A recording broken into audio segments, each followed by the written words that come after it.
YouTube! Welcome to day 17 of my birthday countdown vlog. 23 more days until I turn 40. And once again, I can't find my glasses. This is like the longest time I have not been able to find my glasses. The year is now 1995, and that was yet again another one of those really busy years with a ton of stuff that was going on. Beginning of the year, I started my student teaching. So I was still a senior in college and about to graduate. And the semester before, I had been observing this first grade classroom, and then that semester I actually got to student teach those students. And my mentor, who was their teacher, was really great. She actually allowed me to rearrange her classroom. She was a very traditional old-fashioned teacher. She had all the students sitting in rows, alphabetical order, and everything. And the way I was being taught how to be a teacher was to group kids together in groups where you might want to have two students who were really excelling and two students who were lagging behind, and have them in a group of four.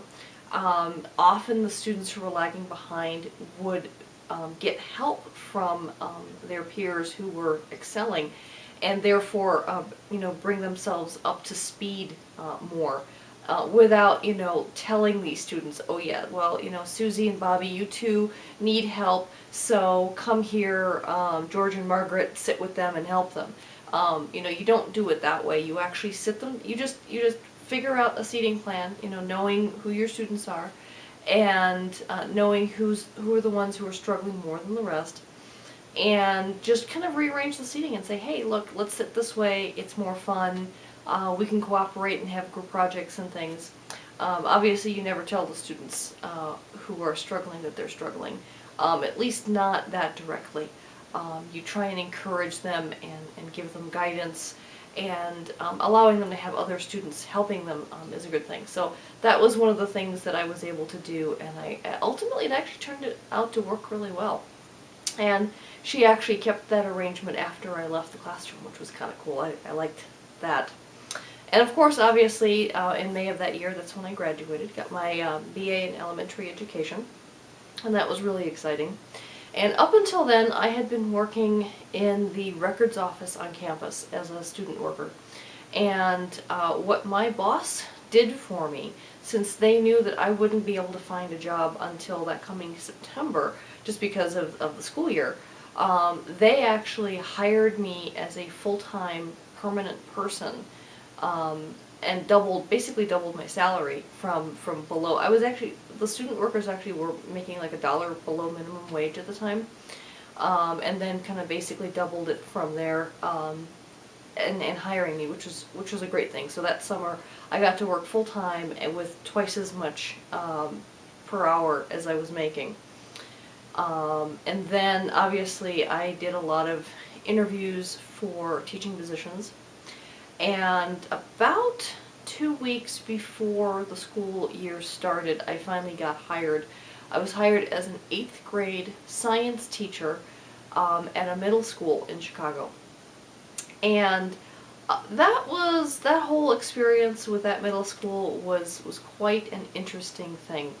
But before I get too much into that, as soon as I got that job, the first thing I went out and did was look for my own apartment. Up until then, I'd been living with my grandmother. It saved me, obviously, a lot of money to live with her. I couldn't afford to live on campus, and with my student salary and tuition and books and fees and everything, I couldn't afford to live on my own. And I wasn't much one to be the kind of person to live with roommates either. I'm very much a private person. I don't deal well with people I don't know and living in a situation together. I'm just not the roommate type. And so it worked out really well that my grandmother and I kept living in an apartment together. And between her Social Security and the extra money I was able to bring in, both from working on campus, and then I had several babysitting positions that I had kept from high school. So there was a number of things that I had bringing money in. But then it was like, okay, now I'm making real money. now I need to go out and get my own apartment. And when I moved out, my mom then moved in with my grandmother. My mom was actually struggling a bit herself, and my grandmother needed someone around that needed her.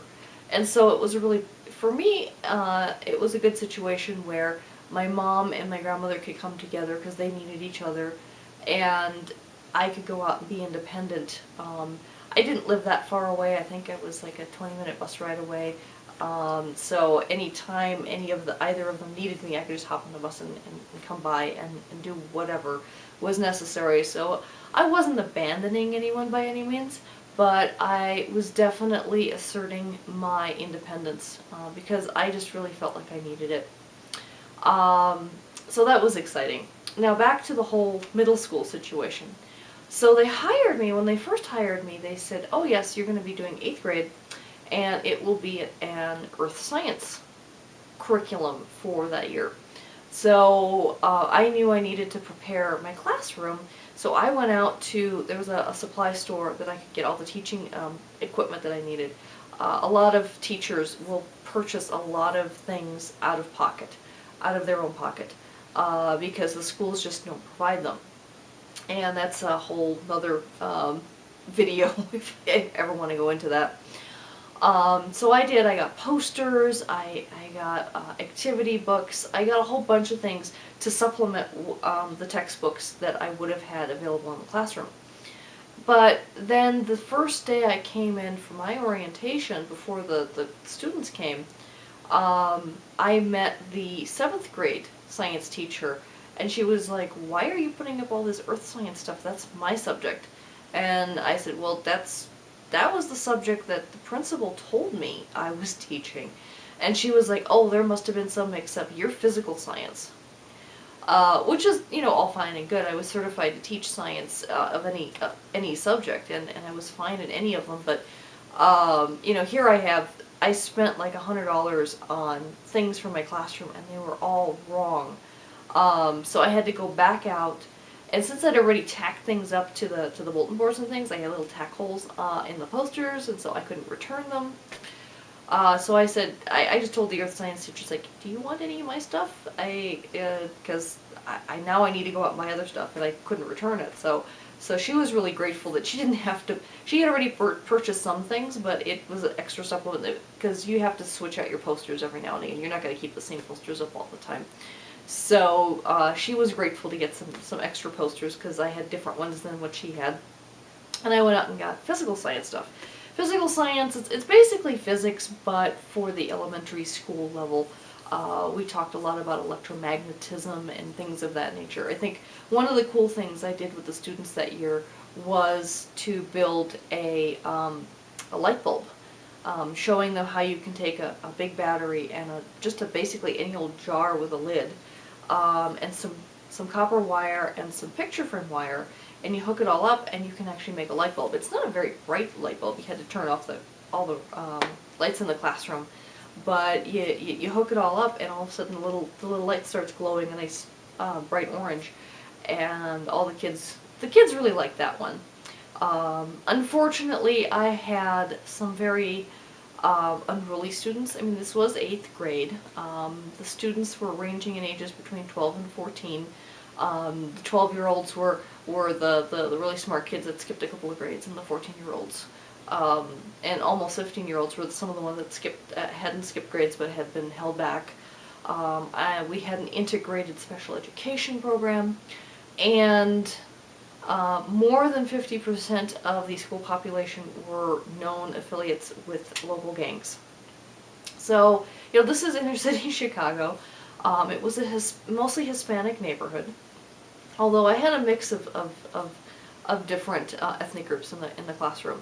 There were Asians, there were people of European background, obviously a lot of Latino, and also African American kids. And they were struggling at different levels. There were some students, the special ed ones especially, who couldn't even write their own names. And the only reason they were even in my classroom was because of the integrated program, and you can't fail students who are labeled either special education or behavioral education. The worst grade you can give them is a D, and that means that they keep going grade through grade until they basically age out of the system. And yet an entire whole other video I could go into issues with that one. But it was really sad, and I really felt bad for the students, and I was doing my best to work with these students, but there were a couple of students who were just like, you can't teach me, I don't want to be taught, I'm going to drop out at 16 anyway. And I had one student in particular, he was like 6 foot, 250 pounds of muscle, and anytime I tried to do any hands-on things in the classroom with the students, he destroyed the equipment. In fact, he actually had arrangements with the other students to pass any of the equipment that they had back to him, and he would just physically destroy them in my presence. I did have a police officer assigned. Every floor of the building had a armed police officer, and I would call him in, and they'd haul the kid out, and the kid would be suspended for a couple of weeks, but then he'd come right back and do it all over again. Till the point where I had no equipment left to do any hands-on projects, which was really sad because the kids that were really motivated in school really lost out on that, and I ended up just going to lecture-only format, which, you know, is the most boring thing, especially for kids that age, to sit there and just watch a lecture all day. And yeah, it was not a good scenario. And I was young, I didn't look much older than my students at the time, so it was an uncomfortable situation, but I was doing my best, and I was starting to get through to some of the students. I felt like I was starting to make progress. Some kids' grades were starting to come up, and some of the parents I talked to seemed to be pretty happy with the results I was getting. And then I got completely blindsided in December, just before the Christmas holidays. I got called into the principal's office, and he sat me down and said, well, we had a parent-teachers meeting, and they basically told me if I don't let you go, they'll let me go. The way the Chicago Public Schools work is every school has its own parent-teacher council, and that council has the power to fire and hire principals. However, after the fact, I found out that the Parent-Teacher Council actually never talked about me, ever. My name never came up, neither negative or positive. I mean, I was a new teacher, I was still being tested, they knew that I was still kind of finding my way into the teaching profession. And I knew a couple of the teachers on the council, and they said, no, your name never came up. We never threatened to fire the principal. I don't know where that's coming from. And the near as I can figure, the principal did try to flirt with me. I completely ignored it. I mean, he never tried to touch me or anything like that, but there was some definite flirtation going on. I noticed it, I ignored it. Well, hi again. My battery died mid-sentence earlier, so I had to go charge it, and as you can probably tell, it's now dark out, so, and my camera's not as good with the low light, so you can see the difference in lighting. But anyway, where was I? Yes, the principal at the school that I was working at definitely was sort of the flirty type, and I don't think I was the only gal that he had his eye on. I personally completely ignored it. I had no interest in even going there. I knew he was married. That is not the type of person I am. However, the other gal who I highly suspect he had his eye on, I believe she was more receptive to it, and I do believe she noticed his wandering eye on me, and I believe she probably had a big part of why they ultimately let me go. I have no proof of that other than the fact that I do know that the reasons they told me I was being let go were complete BS and not true at all. And then the principal, I think out of complete guilt, personally drove me down to the Chicago Public School headquarters and made sure I got signed up for the sub pool so that as soon as the winter break was over, I immediately got work as a sub for the rest of the school year. And I think he was feeling pretty guilty about that. Thankfully, he did keep his hands off me, and I had no proof of anything. And I knew I was relocating to Colorado anyway, so I never bothered pressing charges or anything like that. I could have, but it just didn't feel like it was worth it.